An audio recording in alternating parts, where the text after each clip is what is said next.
All right, what's up, folks? Welcome to today's crypto report, Thursday, July 3rd, 2025. Remember that the TradFi market closes early. It's a half day today. We're joined here with my co host, Josh. What's up, Josh? Morning, what's going on? It's a good day to be in markets, it looks like. It's a great day to be in markets, and particularly, it's a great day to be in the crypto market. As a matter of fact, we're finally getting some movement out of some of the mega cap stuff. And before we dive into that really quick, I just want to give a shout out. We've just crossed the first 6 months of the year. Obviously, we're closer to 2020, I believe, right? I think we're closer to 2026 than we are at the beginning of 2025. And we just traded through a 20% correction in the market from February through April. And that was one of the more difficult periods if you were a trend trader, a momentum trader, really anything other than somebody looking to time tops. Because while you could argue distribution, there wasn't really the normal signs you see before a 20% correction, at least at the rate that we saw. And so, at least inside of TTI, we were stuck playing defense for a majority of it. We took pot shots at shorts, but realistically, it was managing our long exposure, taking losses where we had to, and trying to survive the drawdown. But then we were able to switch gears and we started getting long in the second week of April, and then we got very long in the first week of May. And just to kind of put an exclamation point to where we're at going into the second half here, if you were able to make that fundamental flip, this came in earlier today in Discord, 6 month kind of benchmark here. Member sent this in. He's up 561% as of this morning, taking his $9,800 Roth account up to 100, damn near $110,000. But if you actually look at where the performance came from, you can see we went long the second week of April and we pushed the gas pedal down in May. And for the first 4 months, it was just survival mode. Can we survive this drawdown? And then obviously when it was time to push the gas pedal down, we were able to do so. And obviously this individual was able to capitalize on it. And a lot of people inside of TTI, right? This is great performance. Don't get me wrong, but he's not a one-off case here. Having said that, a part of that plan was, Josh, buying crypto, right? We were buying Ethereum, we were buying IBIT, we were buying Robinhood, we were buying Coinbase, etc. Going back to the second week of April, third week of April. So let's go ahead and talk about that. Bitcoin finally bouncing back up and over in towards all-time highs. We've been buying. We've been a net buyer over the last couple of weeks. Do we get the all-time high breakout? Should we continue to add into our positions? What do you think here? Let's start with Bitcoin. Yeah, that's a great question. I think going to your preamble, I think Bitcoin's reaction, price action, over that period of that drawdown of those couple months was a pretty strong indicator to us in TTI that we were likely going to see a bounce, right? Bitcoin showed a lot of resilience when days when you had the Qs that were down 4% and Bitcoin was flat or green.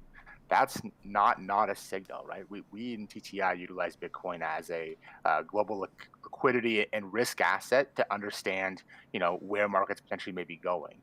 Sometimes it leads, sometimes it lags in terms of its correlation to the Qs or to the broader traditional market. So that relative strength it showed during that time was a pretty key Yep. point for at least myself Nope. Yep. to understand that the It was sell-off we were amazing. seeing likely. We talked Yeah, about it every day. exactly. We're like, Bitcoin is down like half of a percent today, and the markets are down 3. There's a reason why, and while we didn't know at the time, the reason ended up being because the market wasn't actually going to keep breaking down, and Bitcoin sniffed that out.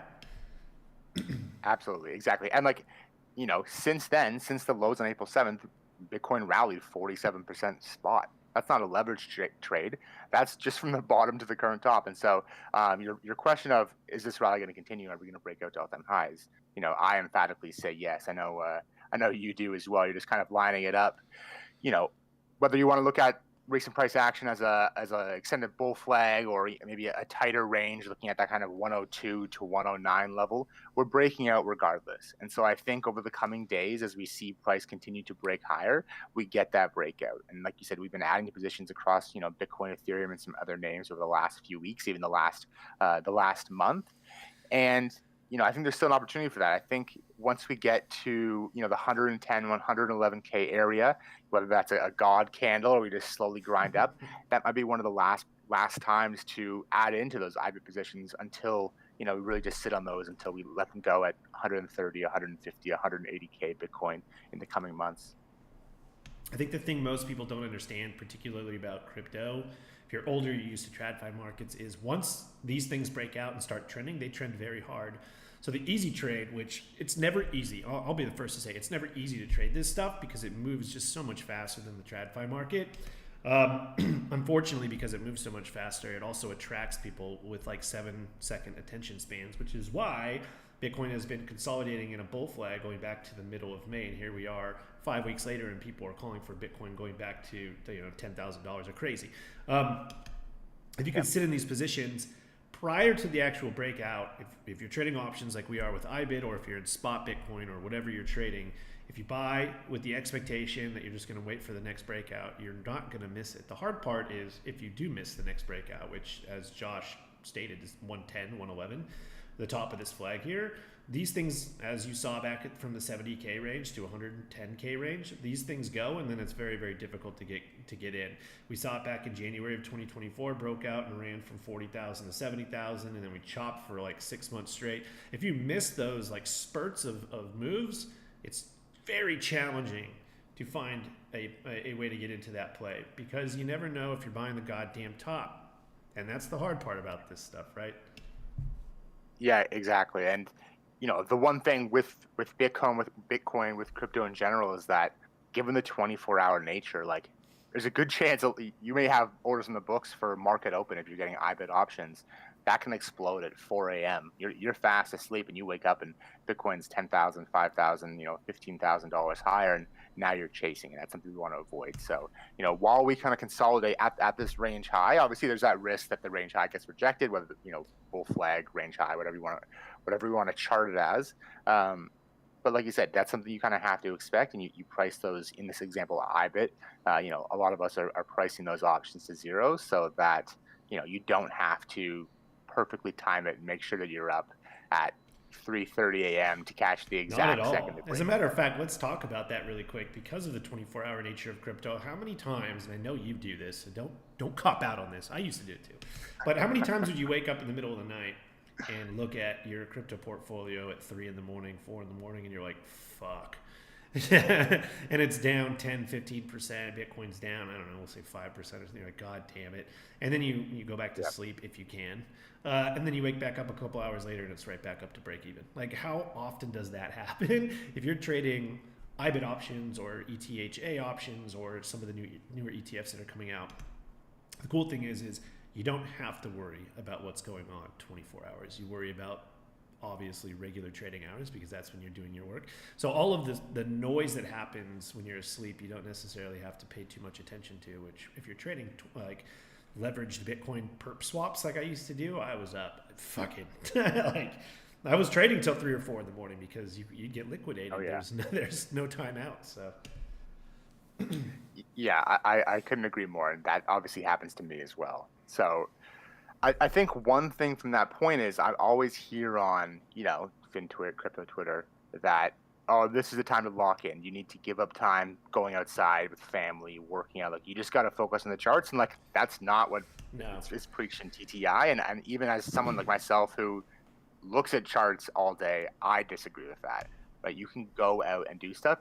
If you're stressing, like we're just talking about, you're waking up at 3 a.m., whatever, and running to your computer, you're overexposed. That's a young man's game. It's a young man's game. If you're doing that, if you have a family, you have a job. I'm talking like a job, not like I'm talking like a corporate job, or you own a business or something. You don't have the fucking time to do that stuff. So I don't even mess with it anymore. The people inside of TTI don't mess with it anymore. I mean, just older, right? I'm 36. I don't have any time in the goddamn world. First kid has just hit 3 months. I have no time to stress about crypto moves at 3 in the morning anymore. 10 years ago, absolutely. But not now. But so price target here for me continues to be 150 to 160. What about you? I mean, I always aim a little higher than you. My bullish target's 188,000. Okay, well, I'm okay with that as well. Let's move over to Ethereum really quick. So we know that we're bullish Ethereum inside of TTI. We could talk about the ratio in a second between Ethereum and Bitcoin and kind of talk through that again. But just from an absolute standpoint, where do you see Ethereum right now? Good, bad, and what's the next price target to the upside? Yeah. So I like Ethereum right now. Whether you like this trading idea or not of having this range and then seeing kind of a deviation from that range, a reclaim, and then a breakout in the opposite direction. right? We kind of saw that initially with the breakout up to 2,800, reject back in the range, broke out down. Now we deviated back into the range and we're sitting above the 200-day moving average. We're sitting above all of the, short and midterm trends. It's showing relative strength against both Solana and Bitcoin. We had a bit of a breakout last night, and then we also have the staked ETFs coming very soon. And so I think there's a lot of things lining up for Ethereum. We're still kind of mid-range, so I'm personally waiting till 2,700 to get super bold up. But we in TTI were positioning for this, and through this consolidation, adding the position so that we're ready when that breaks out. Because much like the Bitcoin breakout we were just talking about, I think we both think that Ethereum, especially with the smaller market cap, is going to move very aggressively, right? We had days where we saw, what was it? We entered at $2,000 with some ETH contracts. That ETH went up spot 40% in 2 days, right? I think we have the opportunity for that. So my next move level, I'm targeting 3,800. Once we get above kind of that 2,700 and above 3,000, but that next TP would be 38. So I'll be the first to tell you, and I tell this to everybody: don't buy into a trade you're currently in that isn't working. It's just bad stuff, right? Paul Tudor Jones, losers average losers. It's just a good, solid principle to have. If you're in a trade and it's not working, don't double down. You're just going to compound your loss if it doesn't work. And there's a reason why it's not working, right? Well, I'm on board with that 99.9% of the time. And the reason why I say 99.9% of the time is I've been buying Ethereum every single day for the last month, or maybe even a little bit more. I mean, we originally opened our position near $1,800, and we got those two big candles that pushed a bunch of our ETHA contracts up into free territory going out into the end of 2025, which is great. But then I started accumulating shorter term positions, and then I started rolling some stuff out into the later dated stuff, like just adding into September's and December's. And listen, I'm adding into a losing trade. I'm totally okay if this doesn't work, but I want to go ahead and give me a second to try to convince the people that are listening that I'm not just a goddamn idiot. And we're going to do that really quick by looking at Ethereum against Bitcoin on the weekly. So Josh, chart's up. Why don't you take us through this really quick? Why does this chart matter? What is it telling us? And how can we make a bunch of money off of it? I mean, it's something we've been preaching since that kind of bottom was put in on the April lows. Ethereum BTC, almost every cycle sees a massive outperformance against Bitcoin. I think the chart you have up probably shows that 400% move, and so that's what we're aiming for. The price action we're currently seeing, very reflective of the same lows we saw in September of 2019. That initial thrust up, a bit of consolidation and chop, and then kind of a choppy lower high, higher high range upwards. As long as we continue to see this, it's telling us that Ethereum is outperforming Bitcoin on a daily or weekly basis. That's what we want to see. We're kind of reclaiming that area of consolidation now around that kind of 0.035, call it 235 or 24 area. And so as long as this continues, it doesn't make sense for us to be taking more Bitcoin exposure versus Ethereum exposure. Even if you want to pull up the Solana ETH weekly chart, Solana was a big winner from earlier in the cycle. It was one of your biggest winners from 2023 in crypto, taking it from double digits all the way up to triple digits up into the 200s. Solana ETH shows a very similar story. It saw that outperformance for multiple years, and now it's just drawing down heavily below 200-day moving averages, below trend lines, kind of coming up to that critical area we've talked about countlessly. I've written about it a number of times, including last night in TTI, out in a newsletter, but that 0.054 area. So if we're looking at kind of the big three, right? Bitcoin, Ethereum, Solana, obviously, you can look at BNB in there as well, but there's some asterisks with that information. Ethereum is the one to own right now. And so whether, you have Solana maxis or Bitcoin maxis online telling you that's bullshit and price is going wherever, $1 million Bitcoin or whatever it'll be, relative strength and momentum is what we want to trade. That's where we want to put our capital. And right now, Ethereum of those three is the spot to be. So I have exposure into Bitcoin. We own IBIT, I own spot Bitcoin, I have leveraged Bitcoin longs on, so I'm long Bitcoin, but it does come down to what is the better trading opportunity. And as of right now, if this environment continues to move the way that it did back in late 2019, the idea is Ethereum and Bitcoin are both moving up at the same time, but Ethereum is outperforming Bitcoin. So yeah, Bitcoin might get the headlines, for example. Bitcoin might be at, $1,000 or $150,000 by the end of the year. I don't know. But Ethereum might be like, $4,500. Now Bitcoin's going to get the headline. Bitcoin hits $150,000. Amazing, right? And everybody's super happy. You think you missed it. But that's realistically like what, a 40 to 50% move? And then you have less than that now. Yeah. Now you have Ethereum. You're up to 4,000 or 4,500. That's a 100% plus move. So it's like, if you're trading, if you're a trader, and if you're here to make money, you're here to make dollars, you want to allocate your scarce capital to the best trading opportunities. And when there's a period of outperformance in one asset versus the other, we call that relative strength, you want to own the asset that's outperforming. Right now, we're at the beginning stages of a potential overperformance run in Ethereum versus Bitcoin. So once again, I know I'm going to get hate. Bitcoin's the big dog. Everyone wants to own it, and I own it. I don't mind it, right? But I'm here to make money. I'm not here to, say that Bitcoin is better than Ethereum. Until I start paying my bills in Bitcoin, I want to own dollars. And Ethereum offers a better opportunity at making more dollars than Bitcoin right now, just from a pure trading standpoint. Okay, so that's why I'm adding in. I like the Ethereum trade. You mentioned Solana, Ethereum, but let's actually just pull up Solana really quick in particular as well. So I'm going to pull this chart up. I haven't looked at Solana for quite a while because, quite frankly, you're right. It was the biggest winner that I had going back, to the late 2023 entry. We bought it way back here at like something in the $20 range, something like that. And I held it for a majority of the move, not all of it, but a majority of it.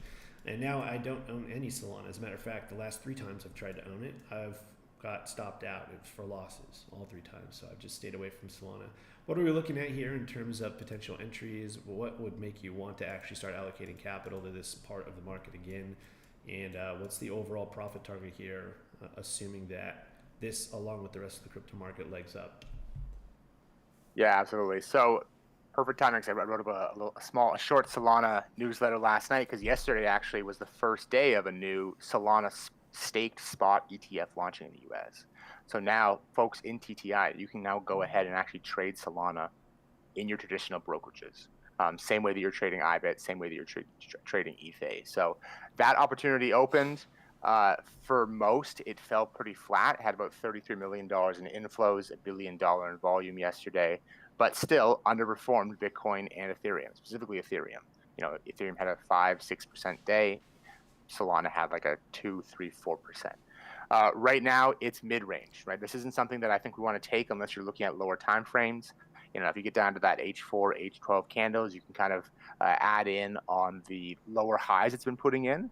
But for me personally, being below the 200-day moving average, being below some other trend lines and moving averages, I wouldn't want to take this till we get above 182. I want to clear this range and put this in the past. I don't mind entering later versus this kind of 150 to 155 area right now that we've been tracking along for the last few days.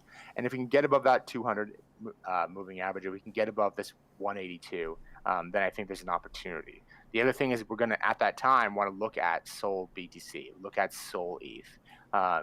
Sol BTC relative strength, essentially down only, broke out of a range, consolidated a bit, continued down only. So again, if we're going to be owning any of these 3, you're owning Bitcoin and Ethereum over Solana right now.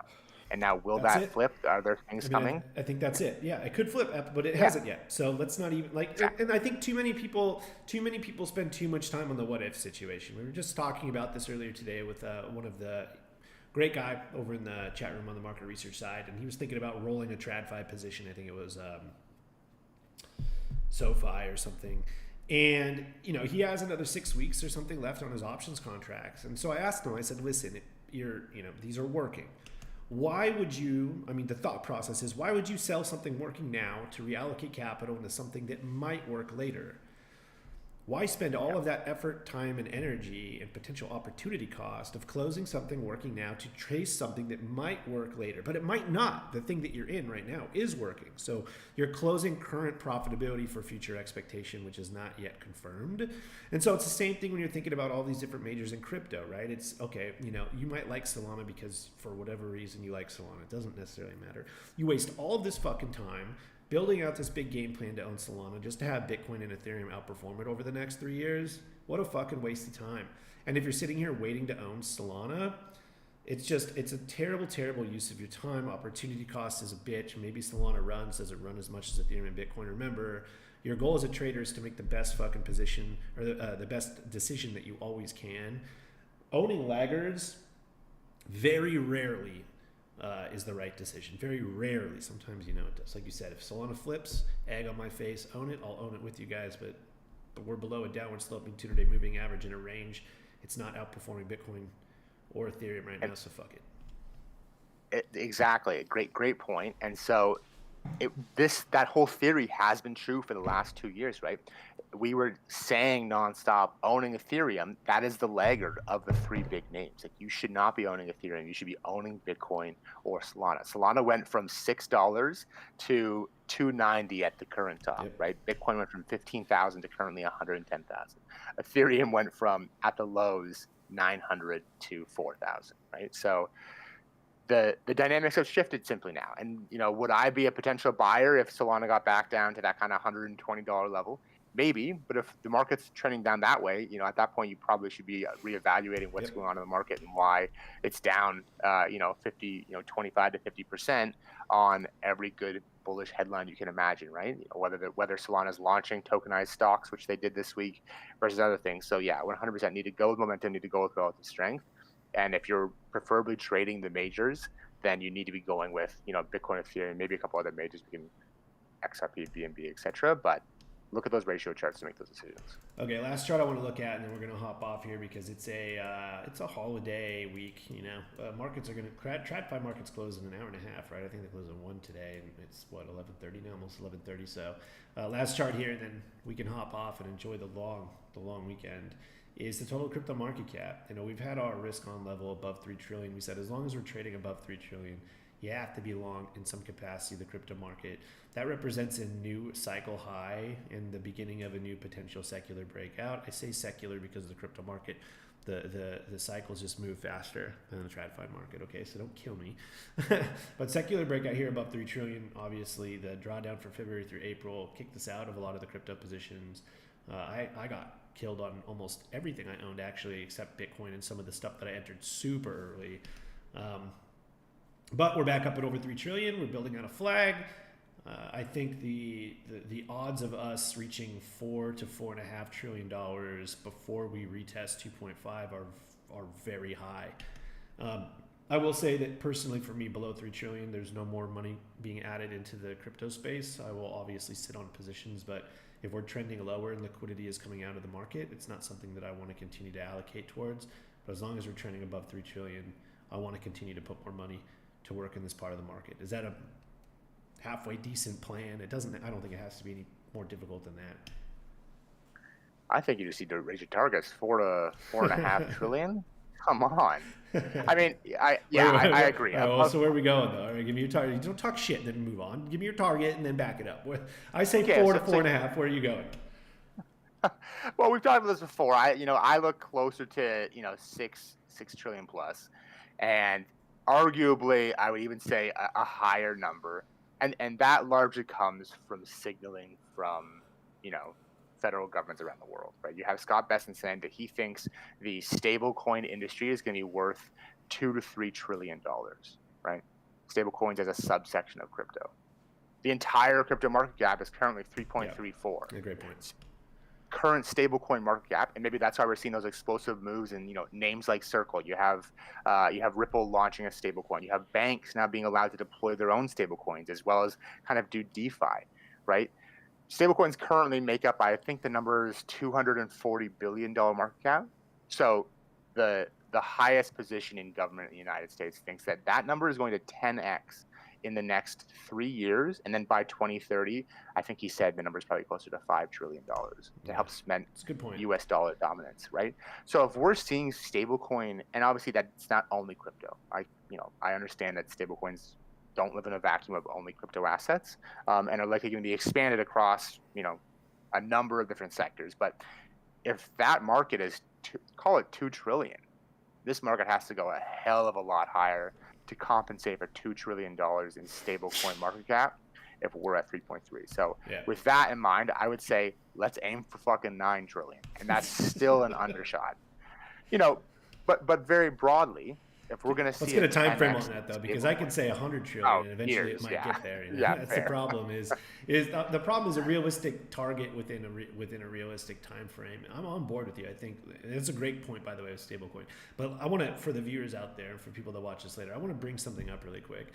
Crypto is fantastic as a trading vehicle. You can make a lot of money, particularly during quote unquote alt season when you got the absolute shit tickers, shit coins running like 1,000% a day, which we were there back in 2021 catching a lot of those. Some of the guys that are still inside of TTI for the last 5 years were there trading those. I mean, we flipped like $50 into $5,000, like, and we had some huge fucking winners. It was insane, $100,000 wins and stuff in crypto, like almost overnight. It was ridiculous.